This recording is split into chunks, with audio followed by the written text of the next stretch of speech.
সবাইকে স্বাগত জানাচ্ছি আমার দেশ টপ নিউজে। সঙ্গে আছি তাহমিনা তাসির। শুরুতেই জানিয়ে দিচ্ছি সংবাদ শিরোনাম। পরবর্তী সরকারের কোনো পদে থাকবেন না ডক্টর ইউনূস। ছাত্রলীগ নেতাকে ছাড়িয়ে নিতে 6 ঘন্টা থানা ঘেরাও। পাথর লুটের টাকার ভাগ পেতেন ডিসি, এসপি, জড়িত 42 নেতা ও ব্যবসায়ী। মালয়েশিয়া সফরে যাচ্ছেন নাহিদ ইসলাম। হবিগঞ্জে পাম্পে আগুন, ক্ষয়ক্ষতি 20 কোটি টাকা। পূর্বাঞ্চলে প্লট পেল সাগর রুনির ছেলে মেঘ। এবার বিস্তারিত।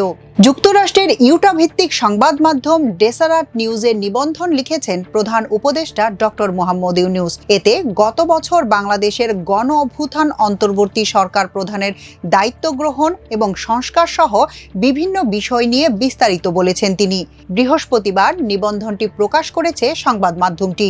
এতে প্রফেসর ইউনূস জানিয়েছেন, আগামী বছরের ফেব্রুয়ারিতে নির্বাচন হবে, আর নির্বাচন শেষেই তিনি রাষ্ট্রের সব দায়িত্ব ছেড়ে দেবেন। নির্বাচনে যে সরকার গঠিত হবে সেটির কোনো পদেই থাকবেন না বলে স্পষ্ট করেছেন তিনি।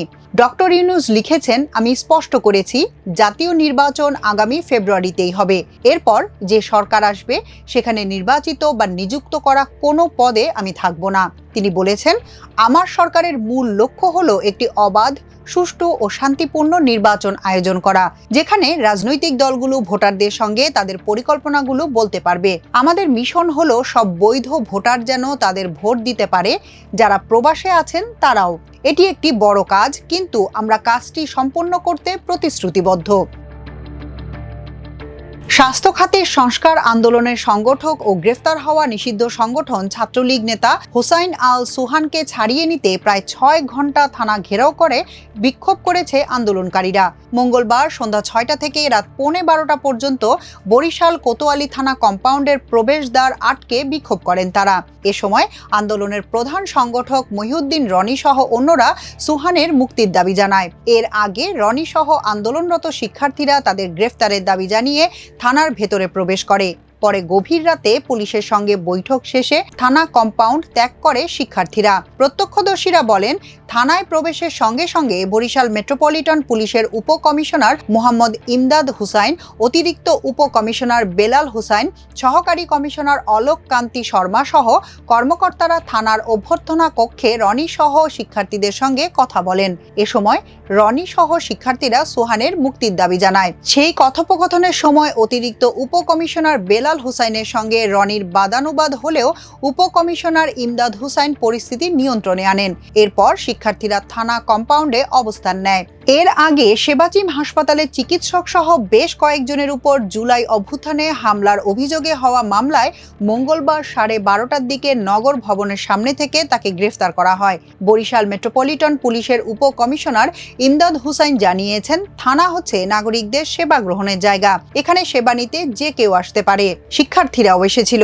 আমরা তাদের দাবির কথা শুনেছি, আমরা কি করতে পারি তাও তাদের বলেছি। সুহানকে সুনির্দিষ্ট অভিযোগের ভিত্তিতে গ্রেফতার করা হয়েছে। সেবাচিম চিকিৎসক সহ স্টাফদের উপর হামলার মামলার প্রধান আসামি রনি থানায় এলেও তাকে কেন গ্রেফতার করা হয়নি এমন উত্তরে তিনি বলেন, অভিযোগ যে কেউ দিতে পারেন, এটা তার অধিকার, তবে সেটি তদন্ত করে দেখা পুলিশের কাজ। তদন্তে যদি রনি জড়িত থাকার বিষয়টি প্রমাণিত হয় তবে অবশ্যই তার বিরুদ্ধে ব্যবস্থা নেওয়া হবে।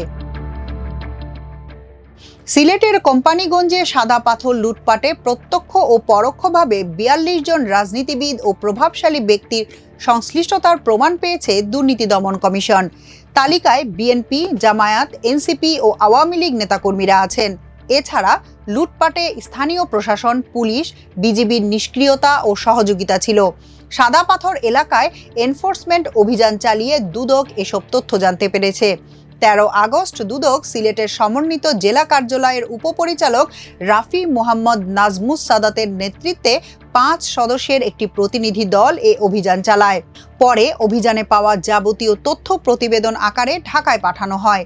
এটি গতকাল বুধবার জানাজানি হয়। এ বিষয়ে দুদকের উপপরিচালক রাফি মোহাম্মদ নাজমুস সাদাত বলেন, সাদা পাথর লুটে বিস্তারিত অনুসন্ধানের জন্য নথি খোলার অনুমতি চাওয়া হয়েছে কমিশনের কাছে। এর বাইরে কোনো বিষয়ে তিনি মন্তব্য করতে রাজি হননি। এনফোর্সমেন্ট অভিযান শেষে দুদক ঢাকায় একটি প্রতিবেদন পাঠিয়েছে। এতে জানানো হয়েছে, স্থানীয় প্রশাসনের সঙ্গে অসাধু ব্যক্তিরা যোগসাজশ করে সাদা পাথর পর্যটন কেন্দ্র থেকে কয়েকশো কোটি টাকার পাথর অবৈধভাবে উত্তোলন করে নেয়। 2024 সালের 5 আগস্ট সরকারের পতনের পর থেকে বিশেষ করে 3 মাস ধরে পাথর উত্তোলন চলতে থাকে। সর্বশেষ 15 দিন আগে নির্বিচারে পাথর উত্তোলন ও আত্মসাৎ হয়। এতে প্রায় 80% পাথর তুলে নেওয়া হয়। বর্তমানে এলাকাটি অসংখ্য গর্ত ও বালুচরে পরিণত হয়েছে। ঢাকায় পাঠানো দুদকের প্রতিবেদনে দেখা গেছে, 6টি ক্যাটাগরিতে পাথর লুটে জড়িত ব্যক্তিদের নাম, পরিচয় এবং সরকারি সংস্থাগুলোর কার কি ভূমিকা ছিল তা বিস্তারিতভাবে উল্লেখ করা হয়েছে। ওই প্রতিবেদনে বিভাগীয় কমিশনার, জেলা প্রশাসক, পুলিশ সুপার, উপজেলা নির্বাহী কর্মকর্তা, থানার ভারপ্রাপ্ত কর্মকর্তার নিষ্ক্রিয়তা, লুটেরাদের কাছ থেকে কমিশন নেওয়া সহ নানা অভিযোগ আনা হয়েছে। যে 6টি ক্যাটাগরিতে দুদক পাথর লুটের বিষয়ে সংশ্লিষ্ট প্রতিষ্ঠান ও ব্যক্তির সংশ্লিষ্টতার বিবরণ প্রতিবেদনে উল্লেখ করেছে, এ ক্রমে প্রথমেই আছে খনিজ সম্পদ উন্নয়ন ব্যুরো, এরপর স্থানীয় প্রশাসন, পুলিশ, বিজিবি, রাজনীতিবিদ ও অন্যরা রয়েছেন। এর মধ্যে বিএমডি ও বিজিবির বিষয়ে পরবর্তী বিষয়ে অনুসন্ধানকালে সংশ্লিষ্ট ব্যক্তির দায় দায়িত্ব নির্ধারণ করা যাবে বলে দুদক উল্লেখ করেছে।